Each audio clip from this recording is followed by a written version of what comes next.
Pemirsa, terima kasih Anda masih di Anyus Pagi. Dan kita ke informasi berikutnya, pemirsa. Ratusan perangkat desa di Purbalingga, Jawa Tengah menggelar aksi demo menuntut kejelasan pensiun. Aksi mereka diwarnai pencopotan seragam dan atribut perangkat desa sebagai bentuk kekecewaan kepada pemerintah.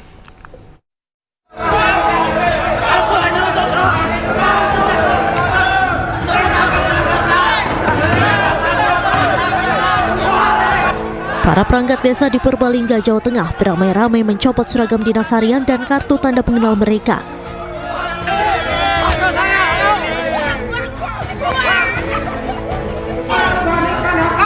Aksi ini dilakukan sebagai bentuk protes dan kekecewaan ratusan perangkat desa kepada pemerintah.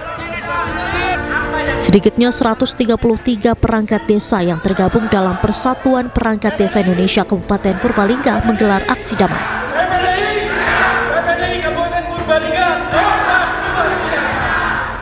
Mereka menuntut dan mempertanyakan masa pensiun mereka yang tak kunjung jelas. Undang-Undang 5 tersebut sesuai Undang-Undang Nomor 5 Tahun 1979 seharusnya mereka akan pensiun pada usia 65 tahun. Namun pemerintah Kabupaten Purbalingga hingga kini belum memfasilitasi batas usia pensiun mereka. Nasib para perangkat desa ini semakin tidak jelas. Pasalnya ada beberapa regulasi yang berakibat pada ketidakjelasan batas usia pensiun. Sesuai Permendagri 67 tahun 2017, seharusnya para perangkat desa mempunyai hak menjalankan tugasnya hingga usia 65 tahun. Namun hingga saat ini Pemda Purbalingga belum membuat kebijakan untuk menjalankan perintah Permendagri. Dari 133 perangkat desa Purbalingga yang untuk kejelasan haknya dengan dia diangkat sebagai perangkat desa dengan mendasari Undang-Undang Nomor 5 Tahun 2009 yang sampai sekarang masih menggantung, belum jelas kejelasannya. Apabila ini terjadi, rekan-rekan yang 133 mungkin akan bergabung dengan seluruh rekan-rekan di Provinsi Jawa Tengah akan menggeruduk ke DPR. Jika tuntutan mereka tidak dipenuhi, para perangkat desa di Purbalingga akan bergabung dengan perangkat desa dari seluruh Indonesia untuk menggelar aksi protes ke pemerintah. Dari Purbalingga, Jawa Tengah, Catur Edi Purwanto, iNews melaporkan. Pembongkaran pagar laut di perairan Kabupaten Tangerang, Banten telah selesai. Meski telah dibongkar, TNI Angkatan Laut akan memperketat pengawasan di area tersebut.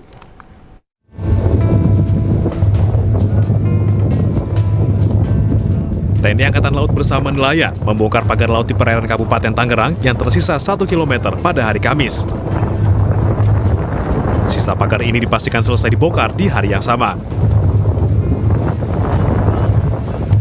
Total 30,16 km pagar laut berhasil dibongkar seluruhnya dalam waktu 11 hari, lebih dari target sebelumnya yaitu 10 hari. Hal ini tak lepas dari kendala cuaca buruk seperti hujan lebat, ombak tinggi, dan kedangkalan laut. Karena pada pagi hari ini tadi kita saksikan bersama merupakan hari terakhir atau pengakhiran dari pembongkaran pagar laut yang ada di Kabupaten Tangerang, yang khususnya di tiga kecamatan tadi ya. Nah, ini sudah mulai dari tanggal 22 Januari sampai dengan hari ini tanggal 13. Kalau dihitung dengan hari kerja, ada 11 hari kerja. Selama proses pembongkaran, ada 7 prajurit yang terluka. TNI Angkatan Laut akan memperketat pengawasan di wilayah bekas pagar laut agar kejadian serupa tidak terulang. Dari Kabupaten Tangerang, Banten, Tim Liputan iNews melaporkan. Efisiensi anggaran besar-besaran terus dilakukan di berbagai kementerian lembaga, termasuk di dalamnya Kementerian Keuangan. Menteri Keuangan Sri Mulyani menjelaskan salah satu bentuk efisiensi yang dilakukan di Kemenkeu, yaitu konsumsi atau makanan di berbagai rapat telah dihilangkan. Menkeu menjelaskan dengan efisiensi itu pihaknya mengoptimalkan kegiatan rapat dan pertemuan secara daring. Praktik perjalanan dinas juga dibatasi hanya untuk pekerjaan yang sifatnya sangat penting atau yang bersifat tugas negara yang tidak bisa ditinggalkan. Penghematan anggaran ini diharapkan mampu memperbaiki kualitas belanja negara termasuk biaya operasional menteri. pemerintah secara keseluruhan agar sejumlah mungkin memang yang sedang dilakukan saat ini diharapkan akan menciptakan sebuah budaya baru, penekanan kepada pelaksanaan tugas secara efisien, secara cepat, secara baik, pelayanan publik tidak dikorbankan, dan tentu berbagai target-target tidak akan kita lakukan pengurangan. Dalam rapat kerja Komisi 1 DPR hari ini, Wakil Menteri Pertahanan Doni Hermawan mengatakan Kementerian Pertahanan dan Tentara Nasional Indonesia mengefisiensikan anggaran sebesar 26,9 triliun rupiah. Rapat kerja Komisi 1 DPR hari ini membahas anggaran sesuai instruksi Presiden nomor 1 tahun 2025 tentang efisiensi APBN dan APBD tahun anggaran 2025. Rapat dihadiri langsung oleh Wamenhan Doni Hermawan, Panglima TNI Jenderal Agus Subianto, KSAD Jenderal TNI Maruli Simanjuntak, dan KSAL Laksamana TNI Muhammad Ali. Diketahui sejumlah hal yang diefisiensikan adalah hal yang tidak mendesak, seperti biaya perjalanan dinas, kegiatan seminar, rapat, FGD, kegiatan selebrasi, seremoni, pengadaan infrastruktur yang tidak mendesak, dan lain sebagainya, pemirsa. Ibu Andina, silakan. Bahwa kita melakukan efisiensi sebesar 26,9 triliun. Jadi itu kita laksanakan karena memang itu adalah salah satu keputusan untuk sebuah kementerian dan lembaga kita laksanakan. Jadi kita efisienkan anggaran yang ada di Kementerian Pertahanan dan di TNI. Jadi kegiatan-kegiatan yang penting akan kita laksanakan. Kegiatan-kegiatan yang tidak penting seperti seminar, ya, perjalanan dinas yang tidak penting dan lain sebagainya itu kita tiadakan. Jadi kita sisir dari situ anggaran-anggaran. Pak, efisiensi ini baru dilaksanakan setelah rekonstruksi anggaran atau setelah dari awal dan kita dari awal kan sudah lakukan, ya. Awal juga kita sudah melakukan efisiensi anggaran kita ini, tapi setelah rekonstruksi ini kan ada angka baru, ya. Nah, angka baru itu kita exercise lagi. Ini kita sampaikan kepada para kepala staf angkatan untuk melakukan menyisir lagi kegiatan-kegiatan. Presiden Prabowo Subianto kembali terpilih menjadi Ketua Umum Partai Gerindra. Keputusan itu diambil dalam Rapimnas Gerindra yang menjadi kongres luar biasa. Rapat pimpinan nasional Partai Gerindra itu digelar di kediaman Prabowo Subianto di Hambalang, Jawa Barat pada Kamis. Rapimnas yang digelar dalam rangkaian HUT ke-17 Partai Gerindra itu memutuskan Prabowo Subianto kembali menjadi Ketua Umum. Dihadiri oleh pengurus DPD dan DPC Partai Gerindra seluruh Indonesia. Nah, kalau pertimbangannya ya itu kan tadi pandangan umum dari masing-masing Dewan Pimpinan Daerah yang mewakili Dewan Pimpinan Cabang seluruh Indonesia. Permintaannya seperti itu. Nah, tadi sehingga keputusan Kongres luar biasa itu kemudian yang memutuskan seperti itu.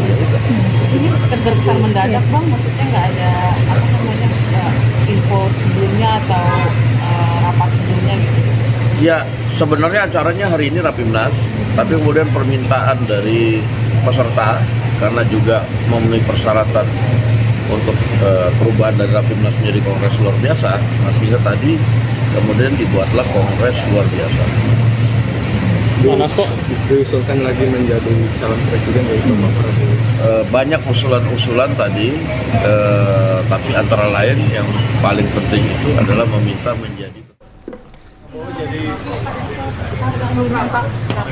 Ketua Harian DPP Partai Gerindra Sufmi Dasko Ahmad juga menyebut Bobi Nasution hingga Ahmad Lutfi sudah menjadi anggota Partai Gerindra. Keduanya pun sudah mendapatkan kartu tanda anggota Gerindra. Adapun Gubernur Sulawesi Tenggara terpilih Andi Sumangruka juga dibenarkan oleh Dasko sebagai anggota Partai Gerindra. Diketahui Wali Kota Medan Bobi Nasution merupakan salah satu tokoh yang didukung Gerindra untuk maju di Pilkada Sumatera Utara. Kini Bobi sudah ditetapkan sebagai Gubernur Sumatera Utara terpilih. Sedangkan Ahmad Lutfi yang maju di Pilkada Jawa Tengah juga didukung oleh koalisi Kim Plus.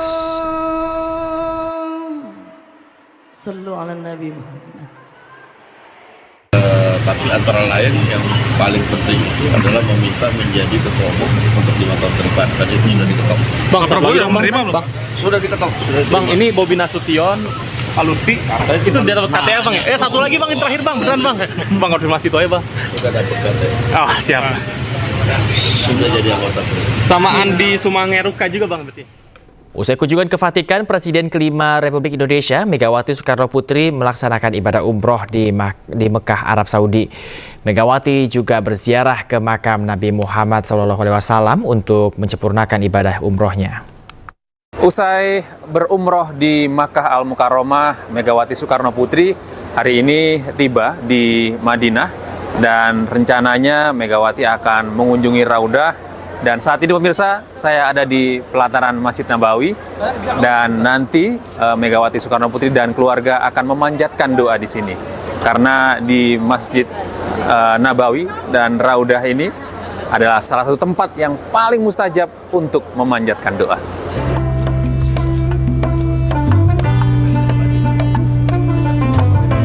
Megawati Soekarno Putri memulai rangkaian ziarah makam Nabi Muhammad SAW yang terletak di kawasan Masjid Nabawi, Madinah, Arab Saudi pada Rabu malam waktu setempat.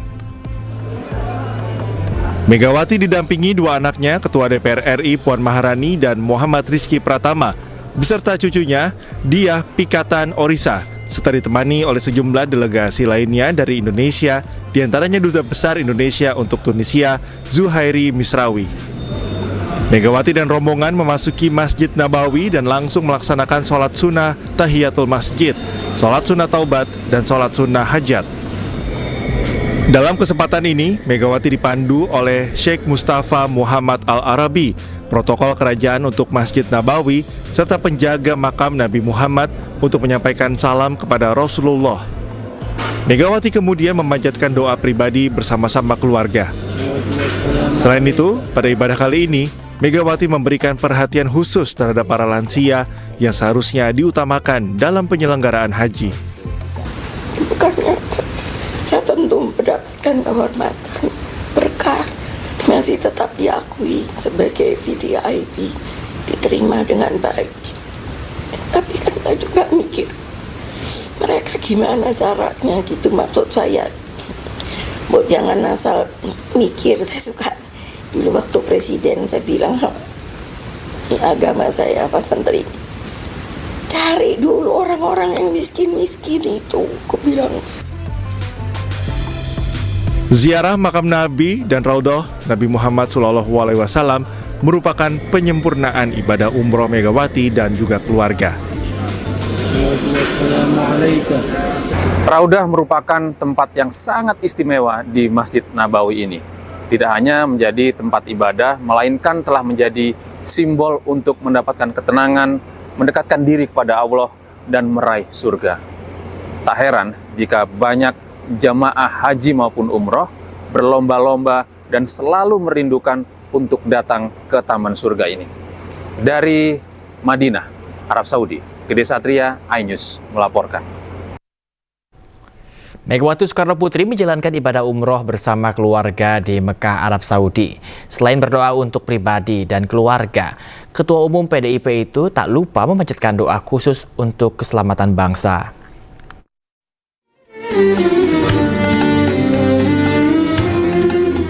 Presiden kelima RI Megawati Soekarno Putri memulai rangkaian ibadah umroh bersama kedua anaknya Muhammad Rizky Pratama dan Ketua DPR RI Puan Maharani. Megawati dan keluarga melaksanakan mikot di kawasan Masjid Tanim pada Selasa pagi. Rombongan kembali ke Royal Guest House untuk menjalankan rangkaian umroh sekitar pukul 9.45 pagi. Selama tawaf, Muhammad Rizky Pratama dan Puan Maharani mengiringi Megawati keliling Ka'bah 7 kali. Setelah tawaf, Megawati yang kini berusia 78 tahun menjalankan sa'i dengan bajigar. Selama perjalanan sa'i antara Bukit Sofa dan Marwah, beberapa jamaah umroh asal Indonesia menyapa Presiden kelima Republik Indonesia ini. Dalam umroh kali ini, Megawati juga melakukan beberapa sunnah dan tak lupa Megawati dan keluarga menyempatkan berdoa di titik multazam dan dilanjutkan dengan sholat zuhur. Ya, alhamdulillah, tapi kami sekeluarga sudah melaksanakan ibadah umroh, semuanya berjalan dengan baik dan lancar, dan ya tentu saja semua doa-doa terbaik kami panjatkan, terutama untuk keluarga, juga untuk bangsa dan negara. Semoga semuanya berjalan dengan baik dan berkah semuanya. Semua doanya di dalam hati, jadi tidak diucapkan. Kita berusaha untuk bisa khusyuk, dan semuanya kita doakan yang terbaik, bukan hanya untuk keluarga, tapi tentu saja untuk bangsa dan negara. Usai menjalankan ibadah umroh di Makkah, Megawati dijadwalkan akan melanjutkan rangkaian ibadah di kota Madinah.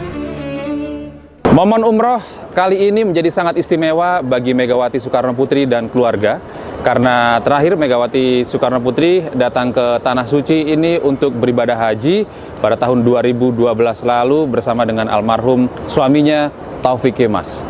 Rencananya usai menjalankan ibadah umroh, Megawati Soekarno Putri dan keluarga akan menuju ke Madinah untuk berziarah ke makam Rasulullah. Dari Makkah Al-Mukarramah, Gede Satria, iNews melaporkan. Pemirsa, sebuah kegiatan senam sehat bersama penyintas penyakit stroke digelar di Cilandak, Jakarta Selatan. Dan selain untuk merangkul para penyintas, kegiatan ini juga untuk mengedukasi masyarakat terkait penyakit stroke.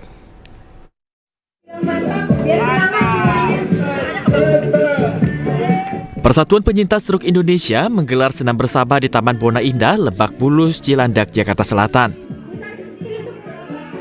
Kegiatan kesehatan ini diikuti oleh sejumlah penyintas stroke yang terlihat antusias untuk berjuang bagi kesembuhan mereka. Selain senam bersama, para peserta juga mendapatkan pengobatan terapi alternatif, yaitu akupuntur. Kegiatan ini pun rutin diadakan untuk merangkul para penyintas stroke agar dapat membangun kembali kesehatan mental dan kepercayaan diri mereka. Kita seperti biasa mengadakan rutinitas kegiatan senam, dan sesudah senam untuk khusus untuk orang-orang stroke, dan sesudah senam kita melakukan kegiatan akupuntur, dan semuanya ini dilakukan dengan gratis. Tapi stroke ini kan penyakit yang harus banyak diperhatikan para masyarakat luas ya. Saya sangat berharap para penderita stroke itu tidak ada rasa putus asa lagi. Dengan kita bergabung di sini, ada rasa kebersamaan, ada rasa untuk saling memiliki, ada rasa untuk kembali untuk sembuh. Bahwa masyarakat tidak melupakan mereka, bahwa masyarakat tidak meninggalkan mereka, tapi kembalilah kemari, kita bantu, kita sama-sama, kita berjuang bersama-sama, kita pulihkan kita sama-sama. Walau fisik mungkin tidak bisa dikejar, tapi kita bisa memulihkan untuk diri kita sendiri, baik pulih dari ekonomi, baik pulih dari mental, dari fisik, kita bisa saling membantu. Selain untuk membantu para penyintas dalam berjuang untuk kesembuhan mereka, kegiatan ini juga diharapkan mampu menyadarkan masyarakat betapa pentingnya menjaga diri dari ancaman penyakit stroke dan juga untuk peduli terhadap masyarakat yang menderita stroke. Dari Jakarta, Ahmad Muharlin, iNews melaporkan. Program pemeriksaan kesehatan gratis di seluruh puskesmas digelar sejak 10 Februari 2025. Selain di Jakarta, pemeriksaan kesehatan gratis di Kabupaten Bogor, Jawa Barat juga digelar.